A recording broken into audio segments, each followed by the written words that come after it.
I somehow convinced this trout to eat. Guys, welcome back to the channel. Today I am in Southwest Virginia trophy trout fishing, not saltwater speckled trout, freshwater trout fishing. I have one of my really good friends that I grew up with who's a professional fly fishing guide. We're gonna get into him. It's gonna be a great video. Also, Toadfish is sponsoring this video. They gave me a brand new travel rod to bring with me on the trip. It has made life much easier than carrying around a 7-foot rod. Couldn't have done it without them. I'll show you guys at the end of the video a little bit more about this travel rod. I highly recommend it. Let's not waste any more time. Let's get straight to the video. Let's get started right now.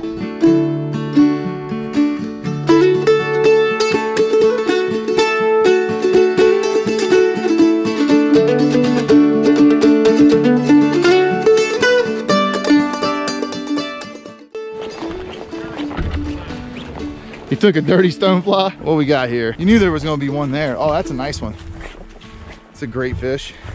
So Justin's with me. He's actually a fly fishing charter guide. We'll put all of his information in the description below and on the screen if you're in West Virginia. Happy to be. He's gonna try to catch my limit. I'm not gonna let him do that. Oh yeah, I should have took stringer out just now. No, it don't matter. It's okay. There we go, big rainbow. All right, we're down in Wytheville, Virginia. It's Cedar Springs. It's a trophy trout stream. We've already caught one trout. So we're here, we're filming. Happy to have you guys with us. We're gonna catch some trophy trout.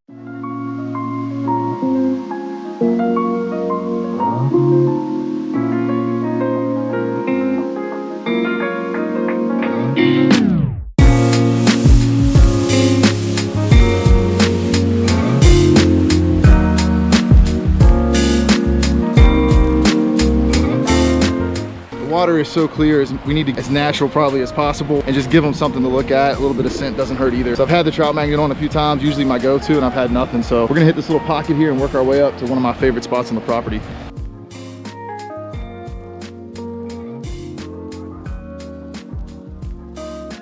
So we got a wild rainbow here. Justin just caught what you're using. It's fishing with tungsten egg and stone, and the egg was on the dropper and he ended up taking the dropper. Oh, that's a beautiful fish.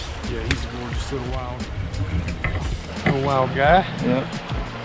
So that is one thing about if you come to Cedar Springs, there are a few wild trout mixed in just from being held over. That's not the first time that I've actually caught a few too, probably a little bit smaller, but we're still looking for the big brown or one of the trophy size fish that we're seeing. It's super clear water. We got here a little bit late. It's really been pressured. The fish are kind of spooked, so we're hoping in the evening bite will really turn on for us.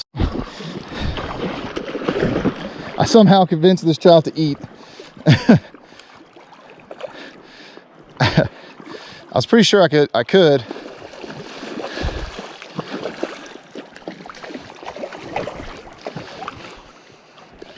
So now,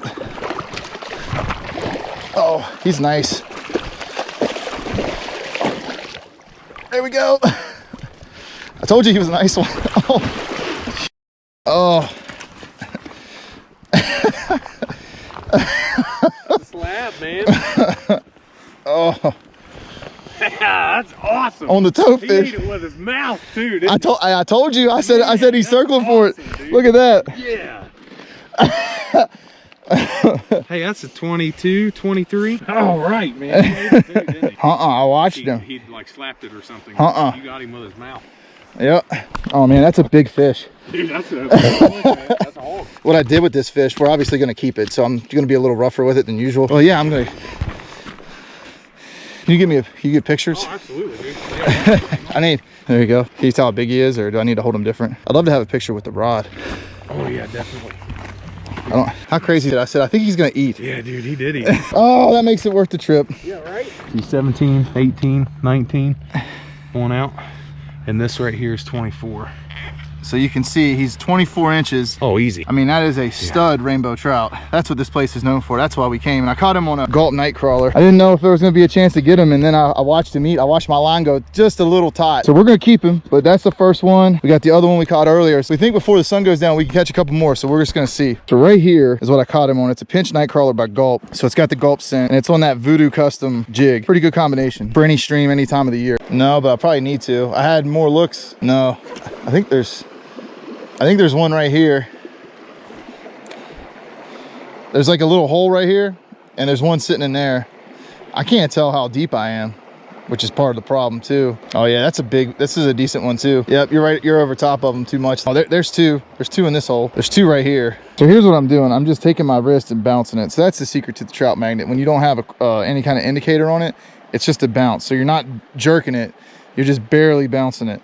And it gives it just a little bit of motion with the tails, and the trout really like it. And my favorite colors are white, pink, brown, and black. The bigger ones seem to come with the natural colors, and then like I've caught some wild trout and stuff. It's all been on natural as well. Just hooked another one dancing a trout magnet, a white trout magnet.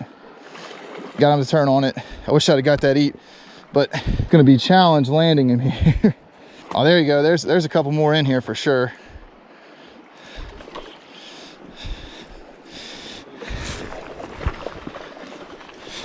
That'd have been a good eat to have too on camera.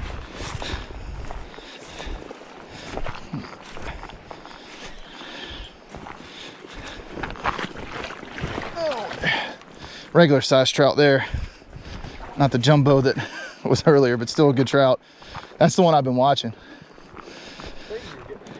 Oh yeah, well, I'm pretty good with the trout magnet. I mean, there he is on the toadfish travel rod. It's perfect for these big trout. He kept turning on stuff he was gonna eat.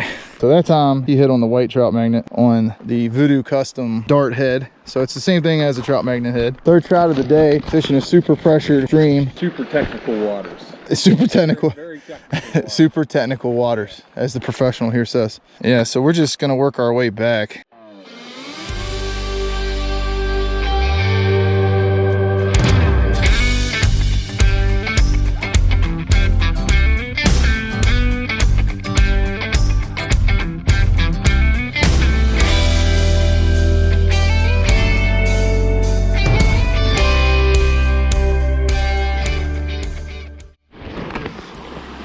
Another wild rainbow trout on the fly rod.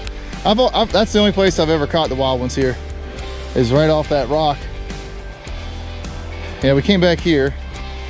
This is one of the best spots on this property if you guys are ever in Cedar Springs, and it gets hit pretty heavy, but it always holds fish. The big hole at the end is also really good. All right, so I wanted to take a second to thank Toadfish. They gave me this travel rod to come get some freshwater content. So this is their medium light 6'8" travel rod. I have it as a medium light with a fast tip. I absolutely love it. I paired it up with a Shimano Nasky 3000. This is something I just got. These run $100 for the money. They're an incredible freshwater reel. It's all the standards Toadfish quality that you're gonna get in the rod. Nice colors, the grip, and it actually handles all the trout stuff. I've gone to this. It's really muddy today. I'm out here on the second day. I don't know if you guys will see that because it's been tough. I've been handling trout magnets, which are like a 164 ounce Art shad head. So this thing has been tossing them around. Caught a couple fish the other day, but we got here a little bit late. This rod though, I'm really impressed. All right, so we're back at Cedar Springs. This is day number 2. Got an early start today. Hoping that we can turn this into a big day. The last time I was here, I got here a little bit late, and I really hope that the fish won't be as pressured this time. So stick with me. Let's get started right now.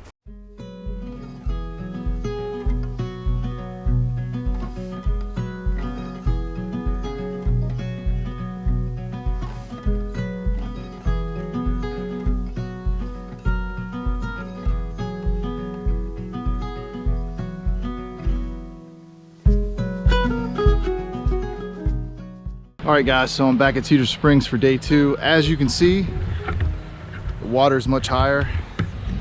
So I got some live night crawlers that I happened to find last night. Usually when the water gets up like this, they get washed out of the bank. So hopefully I can drift one through here and get one of these trout that's held over from the last stocking. They are gonna stock today. I will be keeping fish. I wanna remind you guys, I got Toadfish and Waterland Stuff that are sponsors of the channel. Toadfish is sponsoring this video for the travel rod series. Have that link in the description below. This is a really deep hole. I'm not even sure my float is nearly up enough. I'd say it's probably not.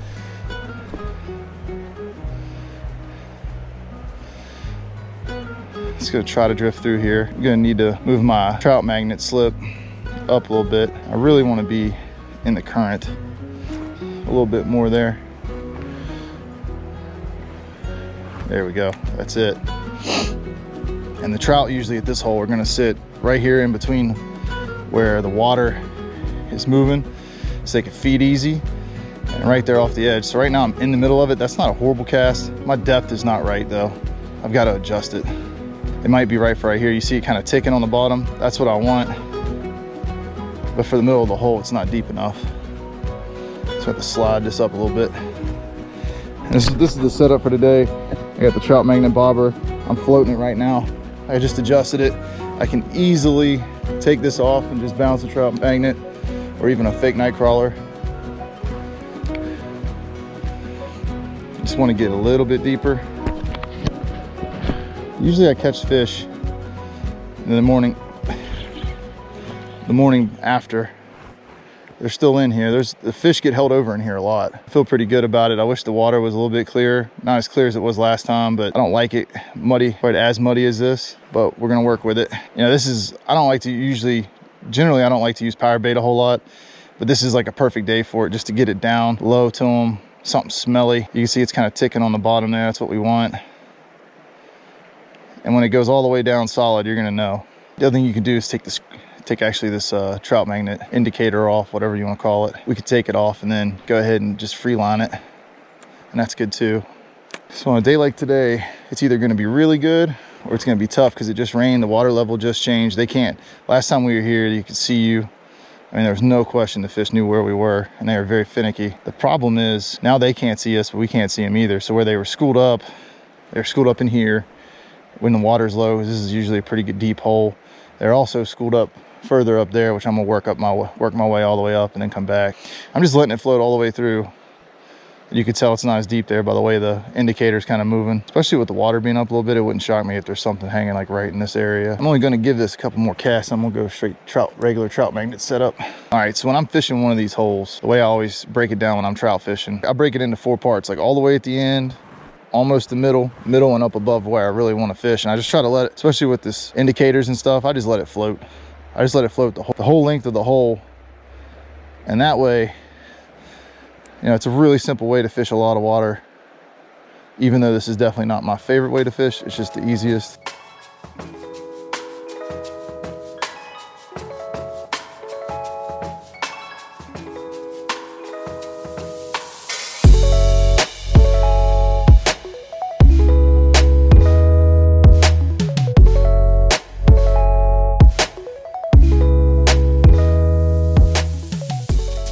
All right, so it's been really slow.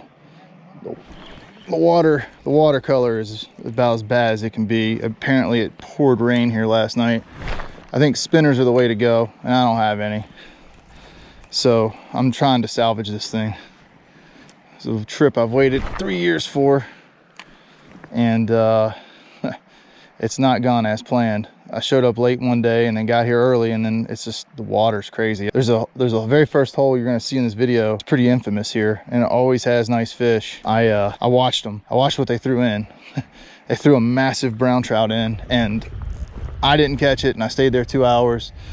Nobody else caught it either. So I think the guys I've been talking to a little bit are probably gonna head over there because they got spinners, and that's I think a black spinner with a big gold blade would be it, but I don't have any. So I'm trying to tough it out. And I've seen a record amount of wild trout. There must be some kind of hatch hitting the top water here. So if you're in the Southwest Virginia area and you like to fly fish, there's something going on. But yeah, so we're just, you know, at this point, it's just 1 or 2 fish. I was thinking like potentially like a 10 fish day, which I've done here many a times before I started YouTube. The only bites that anybody's getting that I've seen are on spinners. I didn't even have a bite on, I have live night crawlers and I haven't even had a bite on them, which seems crazy because they're dark. They got some smell to them. Right now I'm just cleaning the stream out. I don't know, pretty bummed. I've tried to do this for 3 straight years, and I had COVID, another member of my family had COVID. We had to cancel twice. I know that there's some that sit along these banks, and I'm just hoping I can pull one out, but I don't even know if they can see my trout magnet. I mean, they say when it's dark like this, go dark. So I got black on. Honestly, at this point, I don't know if it's even worth fishing. So I'll probably get some B-roll and head out of here. It's crazy. A lot of work to get here. A lot of work to get here to make this happen, and it's fishing. Sometimes this happens. It's unfortunate, but that's how it goes. I'm trying to make the best of it. I've never ever fished this hard for one fish in years for trout. It just dumped rain last night all night. And I knew there was a chance, but I was like, it's gonna work out. But it hasn't so far. Oh, I thought that was one. Dang it. I came back for a second day. Absolutely had no luck, nothing at all. Very few people were catching fish. I needed a spinner. I needed a dark spinner with some kind of blade. Didn't have any with me. I want to thank you guys for checking out the video in Southwest Virginia, Cedar Springs. I'll have all their stuff linked below. I got some drone footage, a little bit of it, so you can see the water. But ultimately, this is my favorite place to trout fish, trophy trout. It's a great time. If you have somebody that fly fishes or anybody that does it as a hobby or they're serious about it, you're gonna catch some of the biggest fish you've ever seen here. Highly recommend it. We'll definitely come back. We had a great day on the first day, even though we got here late. I bet we would have caught like 15 to 20 fish a piece how we got here early in the morning, but we just couldn't make that work. And then today, I mean, you could just see the water. Call it chocolate milk. I want to thank you guys. If you have any questions, make sure you hit the like button, subscribe if you haven't. I'll see you guys next week.